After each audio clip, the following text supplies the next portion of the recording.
Welcome to Bariatric Business Accelerator, the quick and easy podcast created for weight loss practitioners and their teams so that you can systematize and grow your practice. I'm your host, Carol Clark, and I wanted to share a hard truth today. And I see this with lots of practitioners. I've seen it in our own practice. Oftentimes the reality is, and I know other people have said this, but you'll get what you tolerate. So oftentimes, by the time someone comes to me and wants to fix a problem or wants to start a new program and they want to do things right from the very beginning, or they're frustrated where they are and they're not getting anywhere, they feel like they're spinning their wheels and they want a fresh perspective. Oftentimes, as we start to talk about things, they have been in a situation for a long period of time. And I get it. We're busy. We're taking care of parents. We're taking care of kids. We're working with our spouses, or we've got just tons of things going on in our lives. And so it's easier sometimes to just tolerate and figure that's the way it is versus making a change. But that will not fix the situation or your frustration. And we don't want years to go by before you actually feel momentum and things moving in the right direction and feeling really happy, because you should be able to feel happy and satisfied in your position and in your practice. Whether you're employed, whether you're part of a large group, or whether you're independent as an independent practitioner, all those things. So I do say you get what you tolerate. And there's 5 ways to get out of this hamster wheel, or this thing that can weigh really heavy on you, can wake you up in the middle of the night. The first thing is to just take a deep breath. And if you can, try to not if you can, you need to step back, take a deep breath, and identify what is it that's causing you the greatest amount of frustration. What is it that is, really keeping you up at night? What is it that you feel like you're tolerating things? And sometimes this can be our own behavior. Maybe we're not following through on our own promises. Maybe we're not taking care of ourselves. Maybe it's a team member who's underperforming, but they've been with you for a while. Or you just feel like it's going to be harder to find somebody new to replace them. Or maybe it's the lack of metrics, or you're offering a service that has a really low or no profitability. And so you just don't see how you're going to continue in the mode that you're in. Maybe your marketing efforts are just not keeping up with the times. Maybe you're overwhelmed by all this talk about AI and how to integrate it into your practice.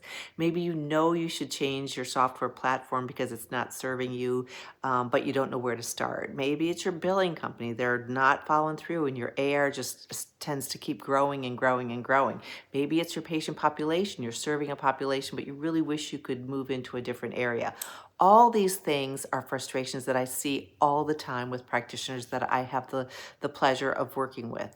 And they finally get to the point where they want to do something about it. So number one, we want to take a step back and figure out what is it that is causing your frustration. The second thing you want to do is just really take a look at that problem and start working on it today. Put together what's going on, what needs to change, and start working on your plan to make that change happen. So we want to do that. And then third, we want to implement those changes and follow our plan. And fourth, we want to measure, are we getting the results that we want with that particular change in our plan? And then number 5, we want to reevaluate and make modifications. So we start with one thing. Maybe in your practice, there's a lot of things going on and you're just like, I don't even know if I want to continue. We've got to stop, identify exactly what the problem is, understand that we get what we tolerate. And if we just keep letting things move along as they are, it's not going to get better. That's not the answer. When you get frustrated enough, we just got to follow this process, and it works. It's no different than anything in your personal life or personal relationships. Anything that's frustrating, we have to identify it. We have to set a plan. We have to identify what it is we want to change, put a plan together, start to implement the plan, monitor the metrics. Are we getting the results that we want? And then make any changes along the way. Once you get that part down, then we move on to the next one. So I've worked with practices that had a lot of things that were going wrong.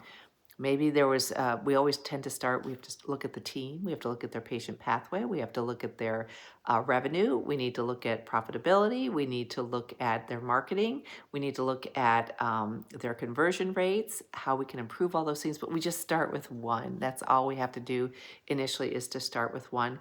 And then, just like your patients, you get momentum going, and it can be a beautiful thing. So, my hard truth today, and I was just talking with a practitioner about this who was complaining about every week we met had the same issue. And I said, you know what? At the end of the day, you get what you tolerate. Let's put together a plan to overcome that, to tolerate that. Here are your options. We went through all those. She picked which one was the one that she wanted to follow through on. We've started a plan in place, and we'll do that same process. So you can do the same thing, and I encourage you to do that because we don't want to continue to just tolerate, especially if it's something that's bringing us down or bringing uh, negatively impacting your overall team or your overall ability to deliver that quality care and help your patients get the transformation that they want. So anyhow, I hope that was helpful. Sorry if it was a hard truth that just had to be said, but if that's your situation, that's what I recommend in terms of how to fix that. If this was helpful for you, please share it with a colleague. Reach out to me if I can help in any way. Carol, Karol, at weightlosspracticebuilder.com. I'm starting to create some new current freebies, so you can always find those at my website, weightlosspracticebuilder.com/free. And I look forward to potentially having a conversation with you or having you in my membership or just having you continue to follow along here. I also have a free weekly newsletter with tips that go along with it. You can sign up at my website, weightlosspracticebuilder.com. So anyhow, I hope you found this helpful and have a great day.